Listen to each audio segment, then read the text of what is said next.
Hi, I'm Laura Hamden, and my colleague Jessica Rogan and I are your daily hosts of the Gateway newsletter. We meet with the editors in the STLPR newsroom every weekday to bring you the top local stories of the day in a quick and easy 6-minute read by 6 a.m. In an age of overwhelm, it's a refreshing, thoughtful take on the news day, if we do say so ourselves. Fine-tune your daily news habit with the Gateway newsletter. Subscribe at stlpr.org/gateway.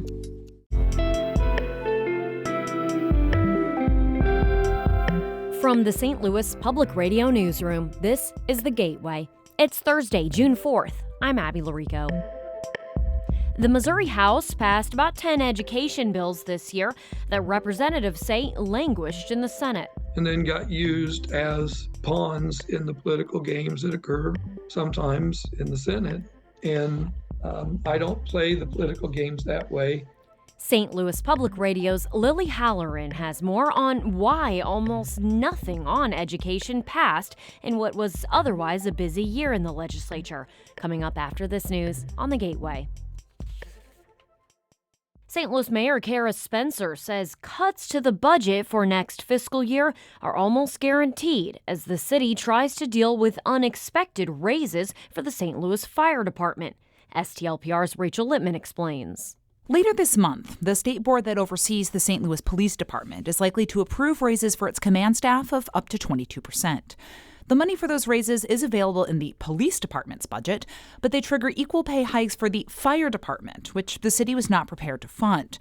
The police board was expected to approve the raises on Wednesday, but delayed to give the city time to find the money. Spencer says that will be a difficult task with less than a month before the start of the new fiscal year. Those cuts have to be thought through, thoughtful, negotiated with the departments. These are probably going to be cuts to city workers. Spencer says she does not want to use one-time revenue such as RAM settlement or reserve funds to cover what will be an ongoing cost. I'm Rachel Littman, St. Louis Public Radio. Rachel also reports that Police Board President Chris Saraceno says he understands the difficult position the city's in. But our department can't necessarily be held back because of that charter.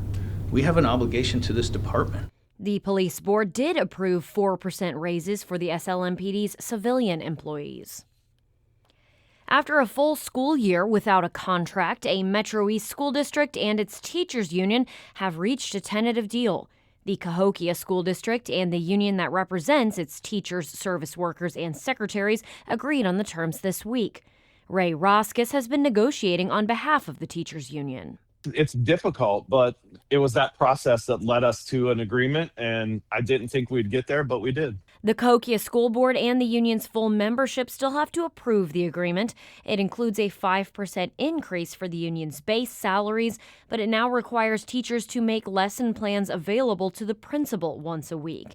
And even with that deal, Roskis says the union will not back down from allegations that the assistant superintendent was paid far above his contracted salary.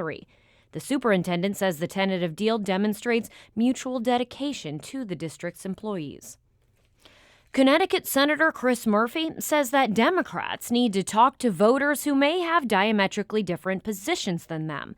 STLPR's Jason Rosenbaum spoke with the Democratic lawmaker during his recent stop in St. Louis about how his party should rebuild for the upcoming elections. In his new book, The Crisis of the Common Good, The Search for Meaning and Connection in a Broken America, Murphy says Democrats have been unwilling to broaden their coalition, including voters who don't align with the party on social issues like abortion or gun control. Murphy says Democrats can attract voters around things like opposition to corporate consolidation and support of strong labor unions. How am I ever going to have a chance to convert somebody and make them believe that welfare is not just for lazy people or that drag shows are not the primary problem in your community if I don't even get to talk to them? Murphy's book also argues that Democrats should support institutions that foster human togetherness. I'm Jason Rosenbaum, St. Louis Public Radio. And you can hear more of Jason's interview with Senator Murphy on St. Louis on the Air at stlpr.org.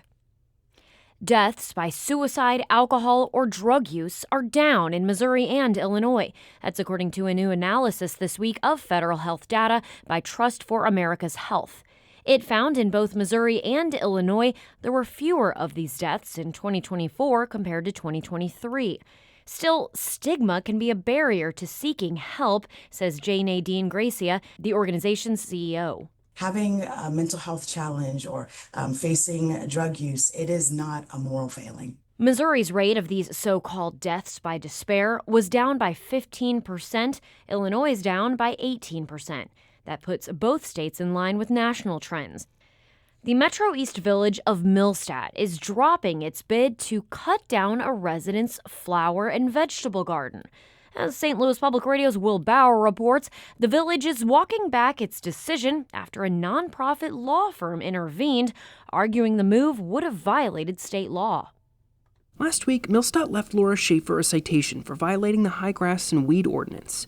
The village said she would have to take out the garden, or it would do it at $40 per hour.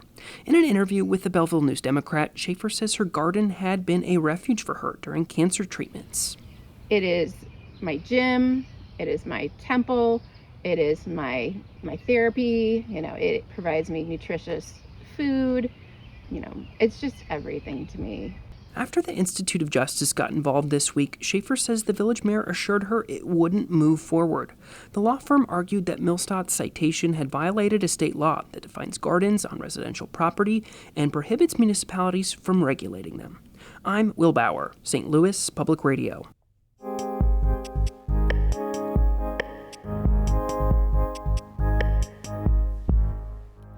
The Missouri legislature passed very few education changes this past session.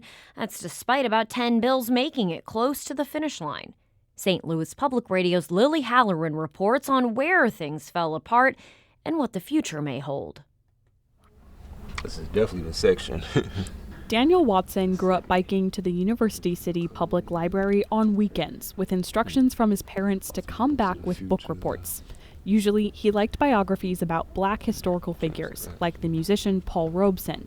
The son of a pastor, Paul learned from his father to love writing and spoken words, to be proud of being Black. The youth organizer for the coalition with STL Kids says reading is crucial to build confidence. His organization aims to, among other things, improve the literacy rate in St. Louis public schools. In January, Watson testified for the coalition in favor of a bill seeking to help transition Missouri to reading through phonics and hold back and tutor students who aren't proficient. When we invest in literacy, we invest in workforce development, economic stability, and public safety. Watson also supported a bill to establish an A through F system for grading Missouri schools. That one was more controversial because some districts say it's hard to roll a complex school into a single letter grade. But neither bill made it past the House. The kids, they're kind of like, I don't want to say like a pawn, but it's almost like they're just in the middle of it. That's why Watson says he will testify again next year. He feels the bills will come back better. Democratic Representative and former teacher Kathy Steinhoff agrees.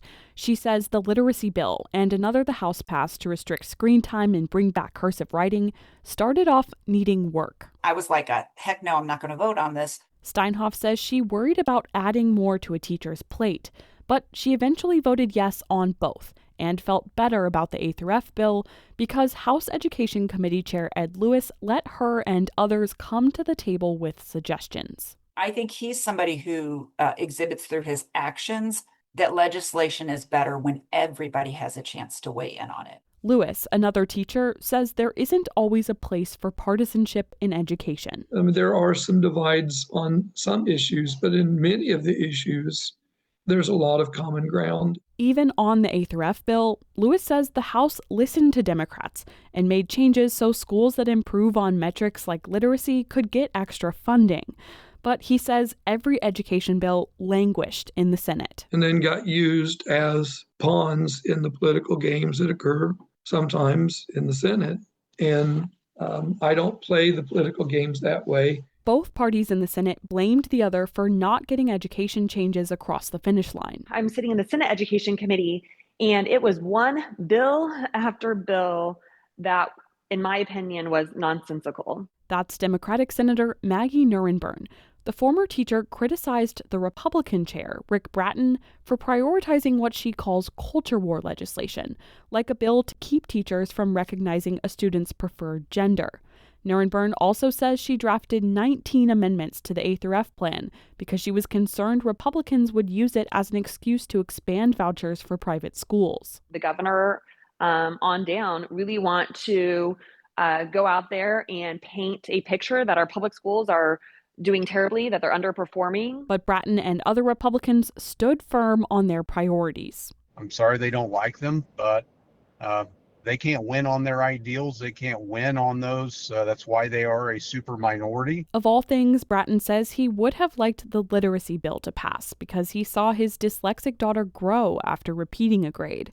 But he says that's the legislature. Some years you have some real monumental years and movement, and some years you don't, and you just regroup and try to go after it the next year. But with a possible change to how the state funds public education and future tight budgets, Democrats say they don't know what next year will bring on education. I'm Lilley Halloran, St. Louis Public Radio. Our Fred Ehrlich edited that piece from our State House reporting intern extraordinaire, Lilley Halloran, who's contributed to STLPR in so many ways over the years. And now she's off to her next opportunity and to a newsroom that will be lucky to have her. Thanks, Lilley, for sharing your talents with us. We're so thankful and proud of you. The Gateway is a production of St. Louis Public Radio, a listener-supported service of the University of Missouri-St. Louis. Music by Ryan McNeely of Adult Fur. I'm Abby Larico, and from the St. Louis Public Radio newsroom, thanks for listening to The Gateway.